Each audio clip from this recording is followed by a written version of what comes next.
नमस्कार दोस्तों, स्वागत है आप सबका एक बार फिर से हमारे चैनल पर। तो जैसा कि आप सबको पता है, अभी कोरोना का टाइम चल रहा है, तो केसेस ज़्यादा बढ़े हुए हैं। ऑफलाइन क्लास ले नहीं पा रहे हम लोग भी, तो ऑनलाइन हमने बैच स्टार्ट किया है आपके लिए सुविधाजनक। जिस प्रकार से सुविधा जितनी अच्छी हो सकती है उतनी देने की हम कोशिश कर रहे हैं। ऑनलाइन के लिए हमारा बैच स्टार्ट हो चुके हैं, डेमो क्लासेस चालू हो चुके हैं, डीआरटी की भी कल अपलोड हो चुकी थी वीडियो। आज डीओटी की अगला सब्जेक्ट है अपना पैथोलॉजी, जो डीओटी को कवर करता है, diploma in operation theatre technology को, प्लस ईसीजी के लिए भी यह एक डेमो वीडियोज है। ईसीजी जो है डिप्लोमा इन ईसीजी टेक्नोलॉजी, वहाँ पे भी इन्फ्लामेशन का टॉपिक चलता है पैथोलॉजी में, क्लिनिकल पैथोलॉजी में। तो आज अपन बात करने वाले हैं इन्फ्लामेशन के बारे में।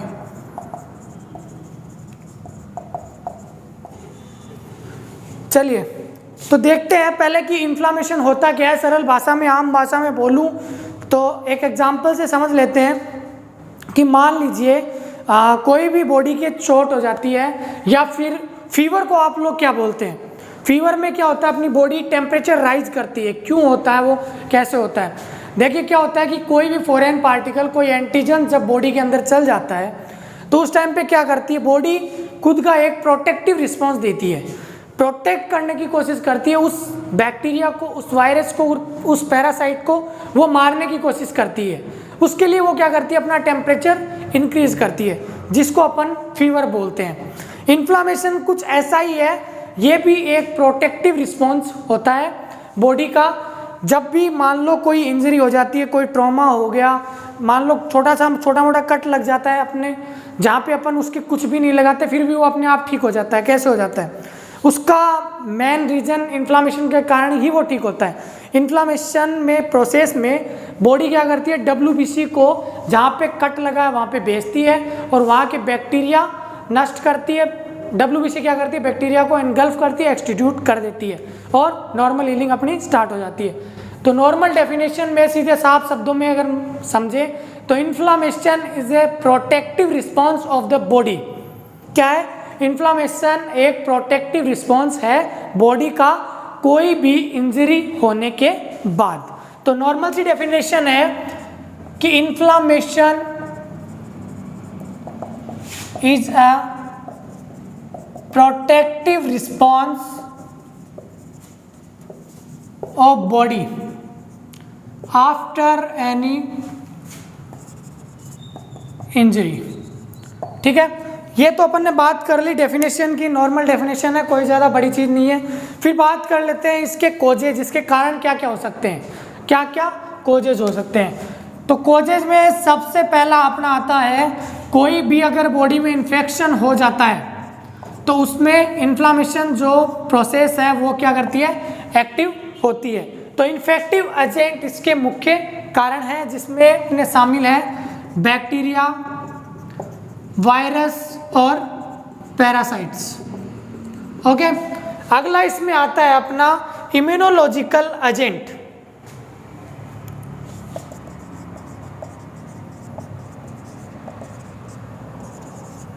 इम्यूनोलॉजिकल एजेंट जैसे कोई भी एंटीजन या फिर एंटीबॉडी, या इसको बोल सकते हैं सेल मीडिएटेड एंटीजन। ओके, तो दो चीज़ अपन ने देख ली, इन्फेक्टिव एजेंट जैसे बैक्टीरिया, वायरस, पैरासाइट्स, और इम्यूनोलॉजिकल एजेंट जैसे कोई भी एंटीजन या फिर एंटीबॉडी। अब देख लेते हैं फिजिकल एजेंट, कोई भी जैसे हीट, कोल्ड, ये सब अपने आगे फिजिकल एजेंट में। और अगर देखिए तो रेडिएशन, ये सब अपने होते हैं फिजिकल एजेंट जो कि इन्फ्लामेशन कोज कर सकते हैं, इन्फ्लामेशन के कॉजेज हो सकते हैं। फिर अगला देख लेते हैं केमिकल। केमिकल में अपने वही ऑर्गेनिक एंड इनऑर्गेनिक कंपाउंड, कोई भी कंपाउंड। चलिए, पहले अपन ने पढ़ा नॉर्मल डेफिनेशन, फिर उसके बाद में कॉजेज देख लिए। कॉजेज में infective agent, immunological agent, physical agent और फिर केमिकल एजेंट। अब बात कर लेते हैं इसमें कंपोजिशन क्या क्या होता है, इनके अंदर क्या क्या कंपोनेंट्स होते हैं। कंपोनेंट्स की अगर मैं बात करूं तो सब टाइप के सेल्स इसमें पाए जाते हैं, जैसे अपने बेसिनोफिल्स,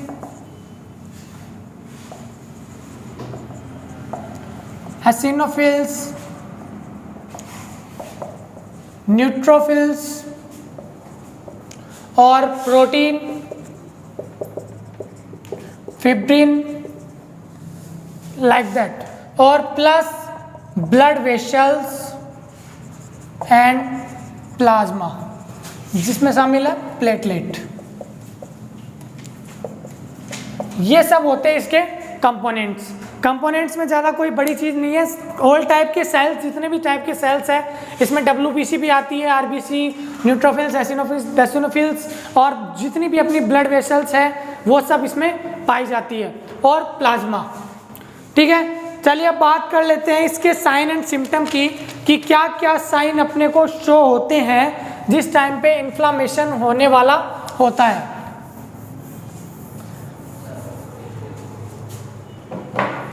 चलिए बात कर लेते हैं साइन की।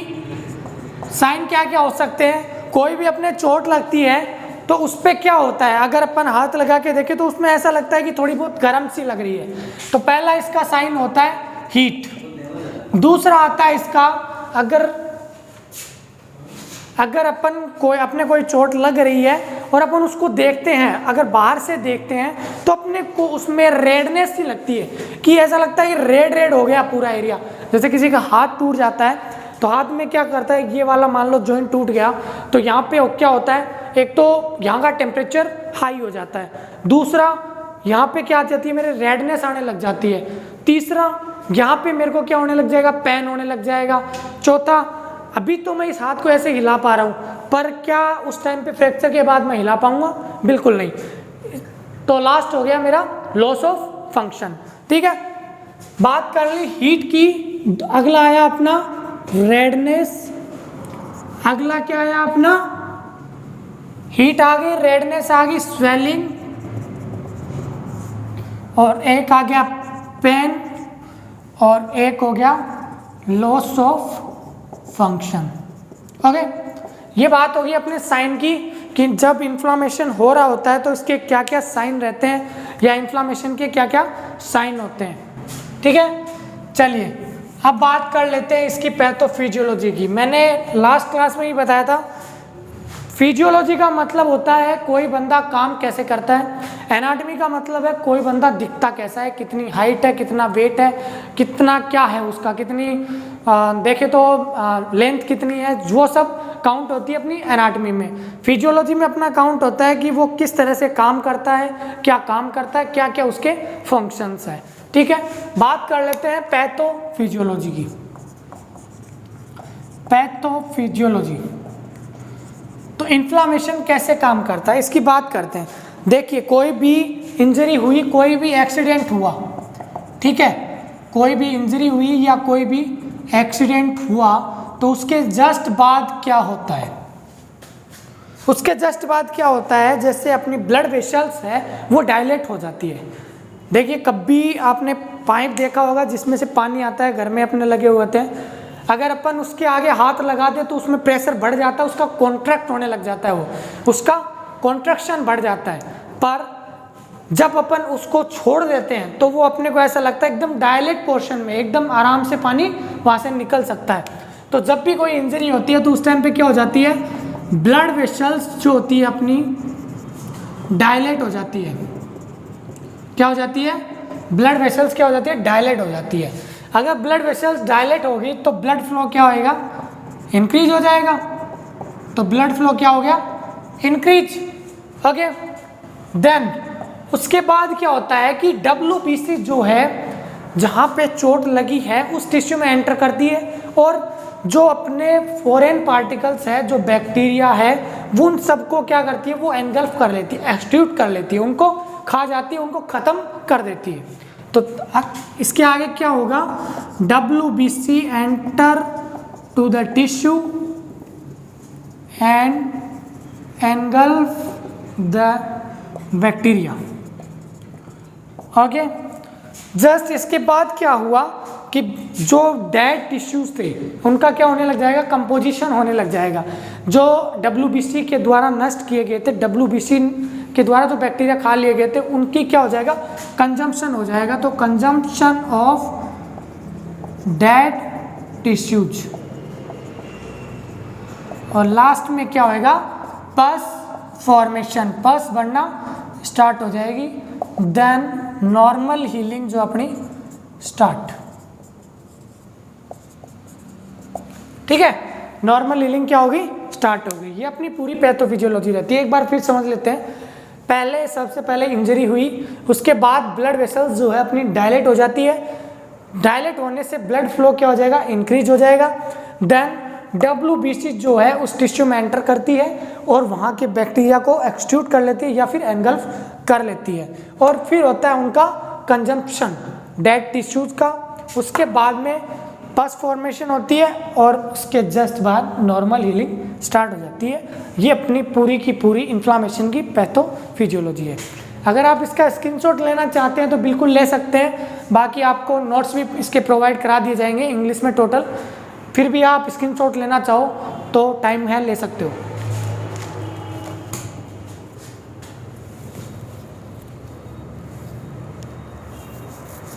चलिए बात कर लेते हैं अब इन्फ्लामेशन के टाइप्स के बारे में थोड़ी सी, कि कितने टाइप होते हैं, क्या क्या होते हैं। अभी तक शायद आप लोगों के सबके समझ में आ गया होगा, नॉर्मल चीज़ पढ़ी है, इंट्रोडक्शन है, इसके कोजेज हैं, इसके कंपोनेंट है और इसके साइन है। साइन क्या क्या होते हैं, लास्ट में पैथोफिजियोलॉजी है, कोई ज़्यादा बड़ी बात नहीं है। टाइप्स की बात कर लेते हैं। इन्फ्लामेशन बेटा दो टाइप का होता है। पहला आता है इसमें एक्यूट इन्फ्लामेशन, दूसरा आता है chronic inflammation. Okay, acute inflammation में दो इवेंट पाए जाते हैं।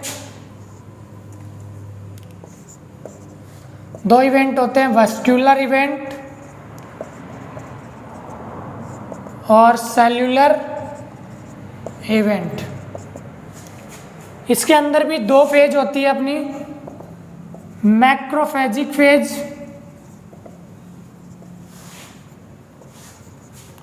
और दूसरी होती है chronic granulomatous, chronic granulomatous phase, chronic granulomatous phase. चलिए बात कर लेते हैं एक्यूट और क्रॉनिक क्या क्या होते हैं। नॉर्मली डेफिनेशन समझ लेते हैं, क्या होता है एक्यूट, क्या होता है क्रॉनिक। एक्यूट बात करूँ तो आपने देखा होगा acute primary syndrome, acute distress management, ये सब नाम सुना होगा, एक्यूट एक्यूट बोलते हैं। क्रॉनिक रीनल फेलियर, COPD की बात करें अपन, अगर दिखाई नहीं पड़ रहा हो तो फिर बड़ा एक बार बड़ा लिख देता हूँ, दिखाई नहीं पड़ रहा शायद। ये होता है एक्यूट इन्फ्लामेशन। अगला है क्रॉनिक इन्फ्लामेशन।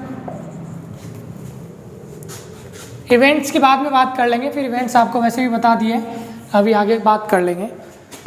हाँ, मैं बोल रहा था कि एक्यूट और क्रॉनिक वर्ड्स ही अपने को समझ में आ जाते हैं। अपन ने सुना होगा COPD, अस्थमा, काफ़ी बार नाम सुनते हैं अपन COPD का। COPD एक्चुअल में होता क्या है, क्रॉनिक ऑब्स्ट्रक्टिव पल्मोनरी डिजीज, ये इसकी होती है फुल फॉर्म। मतलब ऐसी डिजीज जो लॉन्ग टाइम तक होती है, उसको अपन, उसके लिए अपन कौन सा वर्ड यूज लेते हैं, क्रॉनिक।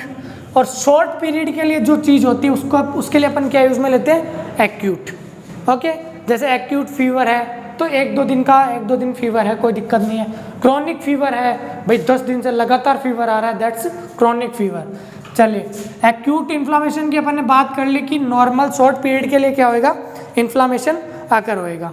ओके, और क्रॉनिक में क्या होएगा, काफ़ी लॉन्ग पीरियड के लिए होएगा। तो एक्यूट में अगर शॉर्ट पीरियड के लिए होएगा तो तीन चीज़ें तो होनी तय है। देखिए, इसमें तीन चीज़ें तो होगी। एक तो ब्लड वेसल्स का अल्ट्रेशन,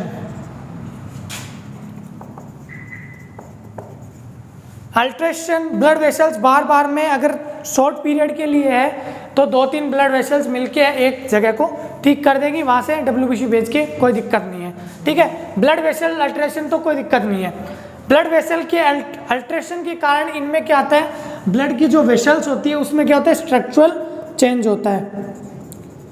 फिर आ गया अपना स्ट्रक्चरल चेंज, फिर और कुछ भी नहीं है, स्ट्रक्चरल चेंज है, वो WBC जहाँ जाती है वो नॉर्मली वैसा का वैसा इसमें भी होता है, वैसा का वैसा इसमें भी होता है, पूरे इन्फ्लामेशन में होता है WBC का जाना, उसको खाना, वो तो नॉर्मल चीज़ है। तो WBC enter on the tissue and engulf the bacteria, वो लाइन अपनी सेम की सेम रहेगी। 3 इवेंट्स इसमें होते हैं, 3 नॉर्मली इसमें रिएक्शंस होती है। इसमें क्या होता है, पहले ब्लड वेसल्स का अल्ट्रेशन होता है, दूसरा ब्लड वेसल्स के अल्ट्रेशन के कारण इसमें क्या आता है, स्ट्रक्चरल चेंज आ जाते हैं, और लास्ट में WBC एंटर करती है टिश्यू में और बैक्टीरिया को एनगल्फ करती है, स्वाहा कर देती है। ठीक है, तो बात कर लेते हैं, इसके 2 इवेंट्स होते हैं, वेस्कुलर और सेलुलर। जो वेसल्स से इवेंट होते हैं वो वेस्कुलर होते हैं, और सेल्स में जो इवेंट पाए जाते हैं उनको क्या बोलते हैं, सेलुलर इवेंट होते हैं। ठीक है, बात कर लेते हैं फिर क्रॉनिक इन्फ्लामेशन के बारे में थोड़ी सी। देखिए, क्रॉनिक इन्फ्लामेशन जो है वो काफ़ी लंबे टाइम तक के लिए होती है। ठीक है, क्रॉनिक इन्फ्लामेशन क्या है, लॉन्ग पीरियड के लिए होती है। लॉन्ग पीरियड के लिए इसमें क्या होएगा, जो अल्ट्रेशन है ब्लड वेसल्स का वो होता रहेगा, उसमें स्ट्रक्चरल चेंज आते रहेंगे, बार बार में ब्लड सप्लाई सर्कुलेशन वहाँ पे होता रहेगा, जहाँ पे चोट लगी हुई है बार बार में बॉडी क्या करेगी, अपना प्रोटेक्टिव रिस्पॉन्स भेजती रहेगी, प्रोटेक्शन करने के लिए WBC को बार बार भेजती रहेगी। ये इसमें प्रोसेस चलती रहेगी। इसकी 2 फेज होती है, मैक्रोफेजिक, जैसा मैंने बताया मैक्रोफेजिक फेज, और दूसरी होती है क्रॉनिक ग्रैन्युलोमिटस फेज। नॉर्मली मैक्रोफेज में वही चीज़ें चलती है अपनी जो इन्फ्लामेशन में चलती है, वो कुछ शॉर्ट पीरियड टाइम के लिए तक चलती है, और अलग अलग डिपेंड करती है, जैसे सर्कुलेशन में कितना पेरिफेरल एरिया कितना है उस हिसाब से वो चलती रहती है। अगला है क्रॉनिक ग्रैन्युलोमेटस फेज, ये मैक्रोफेजिक फेज के बाद वाली स्टेज होती है। इस पे ज़्यादा डिस्कस करने की ज़रूरी नहीं है, अपने सिलेबस में बस इतना सा ही है, इसका नॉर्मल इंट्रोडक्शन ही है, और आज के लिए आई थिंक इतना काफ़ी है। तो ये था आज का अपना टॉपिक। मेरे को कमेंट लिख के ज़रूर बताना कि कैसा लगा आपको टॉपिक, और अगर आपको दूसरी वीडियो इसकी चाहिए क्रॉनिक और एक्यूट पर बड़ी इसी टॉपिक पर ही, तो आप कमेंट करके ज़रूर बताएं। तो ये थी आज की हमारी क्लास। तो आगे भी आप इन फ्यूचर हमारा कोर्स ज्वाइन करना चाहते हैं तो नीचे डिस्क्रिप्शन में आपको नंबर मिल जाएंगे, उस पर फ़ोन करिए और हमारा बैच ज्वाइन करिए, जो कि बहुत जल्द स्टार्ट होने वाला है। और लाइव क्लासेज पहली बार पैरामेडिकल की हिस्ट्री में पहली बार कोई कोचिंग से लाइव क्लासेज चलेंगी। Okay, thank you so much guys for watching this and wish you best of luck.